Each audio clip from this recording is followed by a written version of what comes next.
Bienvenue à ce nouveau bulletin d'information sur Mireille Momba Télévision. Fidèles internautes, salut. Le président américain Joe Biden a demandé aux élus démocrates réunis à Washington pour une nouvelle session parlementaire de se rassembler autour de sa candidature.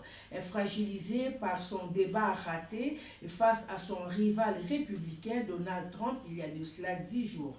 La semaine qui vient pourrait être déterminante pour la réélection du président américain, car deux voix continuent de s'élever pour qu'il quitte la course en raison des inquiétudes suscitées par son âge et sa capacité à diriger. Jusqu'à présent, il bénéficie toutefois du soutien de nombreux de ses pairs, même s'ils reconnaissent les inquiétudes des électeurs démocrates. En Tunisie, l'avocate et chroniqueuse Sonia Domani a été condamnée à 1 an de prison pour diffusion de fausses nouvelles et commentaires ironiques sur la situation du pays. En Sierra Leone, les défenseurs des droits des filles et des femmes applaudissent la récente interdiction du mariage des enfants, mais déplorent qu'elle n'aille pas de pair avec l'interdiction de l'excision. En Tanzanie, l'artiste Shadrach a été libéré après avoir payé une amende pour avoir brûlé une photo de la présidente Samia Suluhu dans une vidéo devenue virale sur les réseaux sociaux.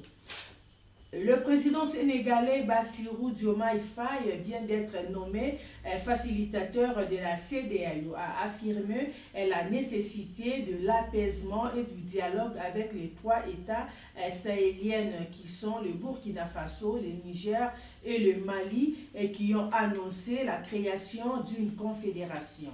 Au Kenya, le chef d'une secte évangélique apocalyptique est jugé pour terroriste après la mort de plus de 400 adeptes dans ce qui a été baptisé le massacre de Chakaoula, une affaire qui a choqué le pays et la planète.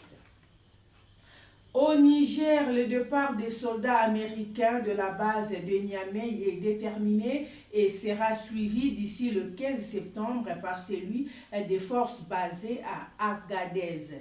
Conformément aux exigences du régime militaire au pouvoir, ont annoncé les deux pays.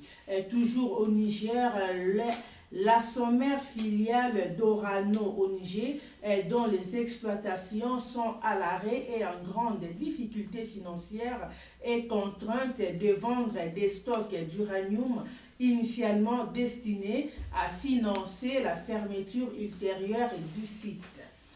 En France, le grand jour de l'extrême droite n'est pas encore arrivé et contre toute attente, le nouveau Front populaire a créé la surprise la semaine dernière en devenant le premier bloc à l'Assemblée nationale. Le Rassemblement national de Jordan Bardella et Marine Le Pen arrive finalement en troisième position derrière la coalition présidentielle. Mesdames et messieurs, c'est par ici que nous clôturons notre bulletin d'aujourd'hui. Merci de nous avoir suivis.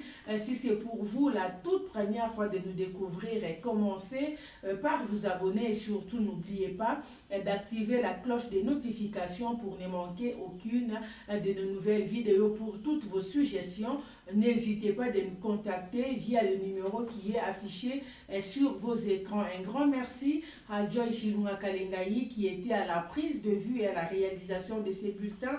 Un grand merci aussi pour l'assistance de Grace Mwanza Kalengayi. D'ici là, portez-vous bien. On se retrouve très bientôt pour un nouveau numéro. Salut.